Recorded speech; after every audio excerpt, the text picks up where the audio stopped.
Welcome back to Trade 360. I'm Diane King Hall. Time now for the big three stocks, 3 charts, and 3 trades. Kevin Green will take us through the charts. And here to take us through the trades today, we've got Dan Deming, managing partner at KKM Financial. It is great to see both of you. Dan, I haven't talked to you in a while. So before we get into your tickers today, I want to get your big picture take on the market, especially when we think about how September's going just a few days in. Yeah, resilience continues to be a theme here, Diane, as we enter September. Valuations, I heard your conversation just prior to coming on, and, certainly valuations are stretched, particularly when you look at the cap-weighted indexes. We still feel that there's probably going to be a little bit of a headwind here in September based on some of the valuations and closing out earnings season and some of the dynamics that we're discussing here throughout this month, particularly when you look at the labor market and other things of that nature. But overall, we still feel longer term that the market will continue to find further upside closing out the year. But September historically has been a challenging month. It kind of started out that way. We're seeing some resilience. We'll see if that continues. But overall, we're a little cautious at this point, but still feeling like the market will finish higher at the end of the year. Okay, let's talk about the first name on your list. You've got Uber on your list. I always have to take a B because my dad would pronounce it Uber, and I had to correct him on it. It's Boomer, whatever. No offense to Dad. That's on your list. It's been an outperformer year to date, but is there further upside from here? Is there another take, Dan?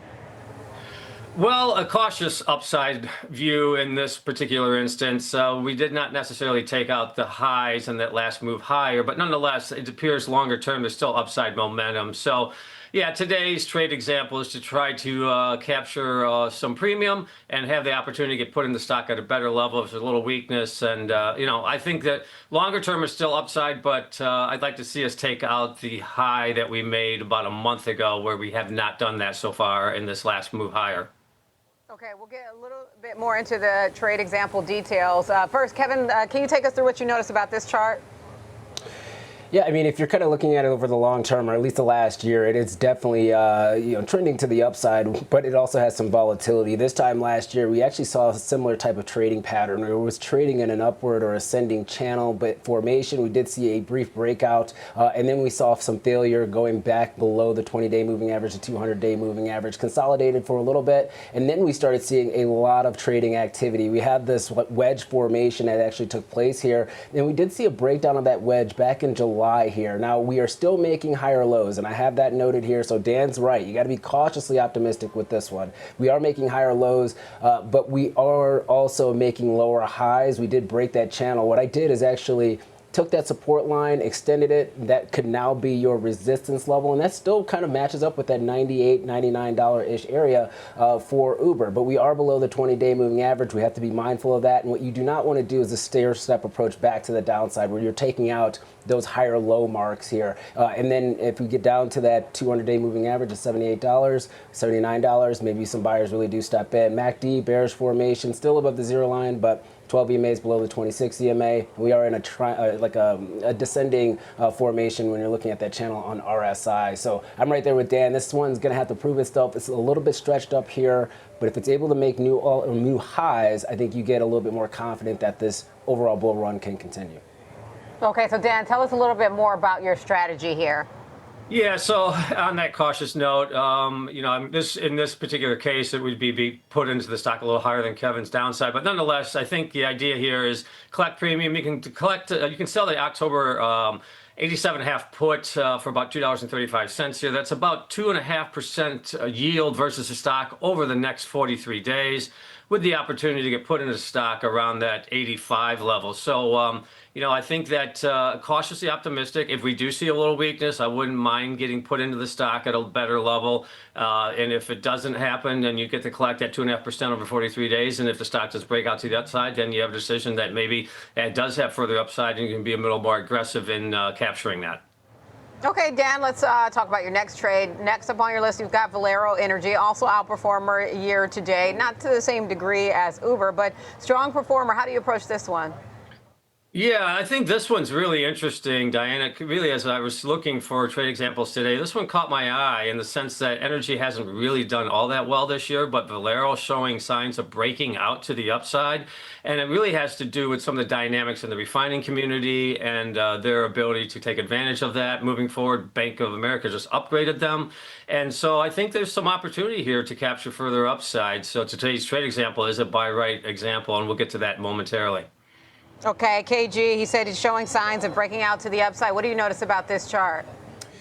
Yeah, I would agree with him. And actually, it's the fundamental or the price actions now following up with the fundamentals for Valero. If you kind of look at the price action, we had this expanding megaphone to the downside here, which obviously we did see some volatility, leverage that 200-day moving average in red as an area of resistance pretty much all the way down. And then we saw some buyers really stepping in at around that $99 level. Now, what's really key here before we kind of move forward, this red line or this red indicator at the very bottom, it's called the 3-2-1 crack spread. It just shows you the profitability, the assumed profitability of refiners. That actually kept moving up as the stock was moving down. So the company actually became a little bit more profitable, and you started seeing actually some institutions starting to layer in, or some very big buyers starting to layer in here, which is causing this breakout to the upside.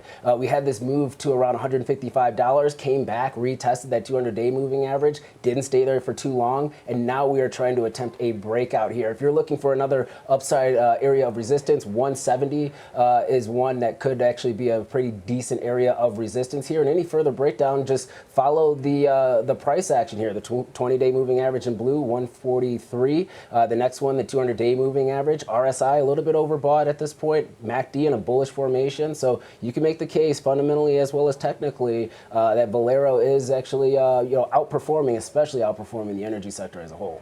Yeah. Okay, yeah, great point about the energy, and from both of you all outperforming the energy sector as a group. So Dan, tell us a little bit more about your approach here.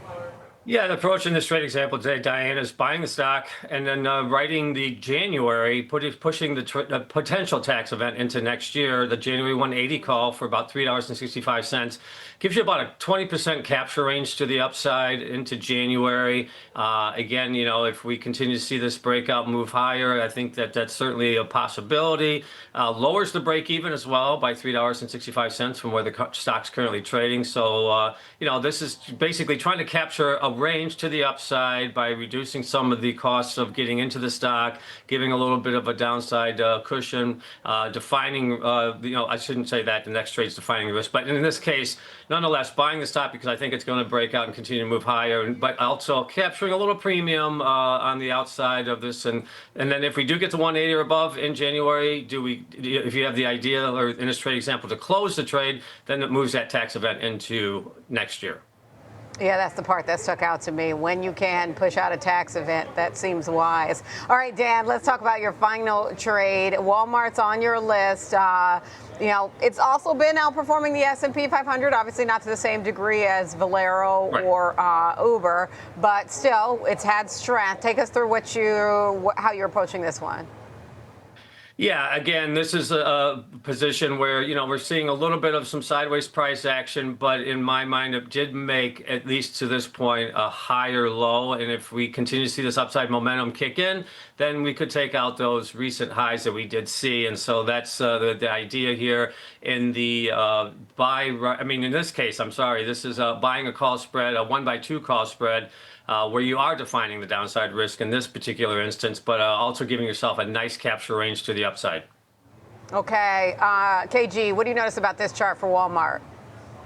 Yeah, this one's going to be very simple. Obviously, we've seen a really nice bull run for this stock. We had, once again, a bullish channel to the upside here. Hit that 105 level. We did see a consolidation, come back, retested the 200-day moving average. Saw some buyers stepping in. And then we saw a consolidation. Basically, the end of April, all the way up until about the first week of August, we did see a little bit of a breakout, hitting that 104.5, 105-ish area. Tried to test that, came back, saw some consolidation again. This is after after the earnings announcement. We actually do have a gap that is there as well. And now we did see, obviously, some buyers stepping in, getting above that volume point of control at $97.18. And now we are testing the gap. And you actually have seen some phenomenal price action with Walmart over the last couple of trading sessions here. So you just take a stair-step approach to the upside. The first area of resistance, 102.65. Obviously, that's been an area where we did just previously fail back in the middle of August. And then you're looking at 105 as your next area of resistance. And then once again, kind of taking those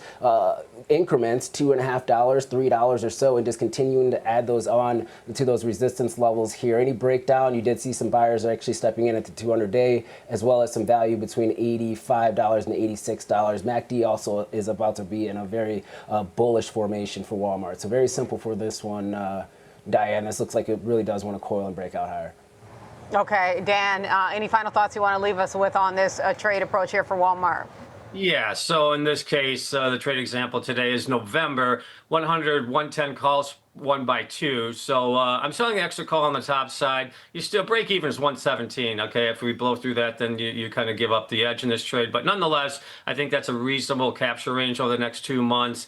And the reason, again, it lowers the break even down to 235 on the 1 by 2 at these current levels. So defining risk to the downside, you're risking $2.35 to capture basically $7.65 to the upside, and also capture the momentum to the upside.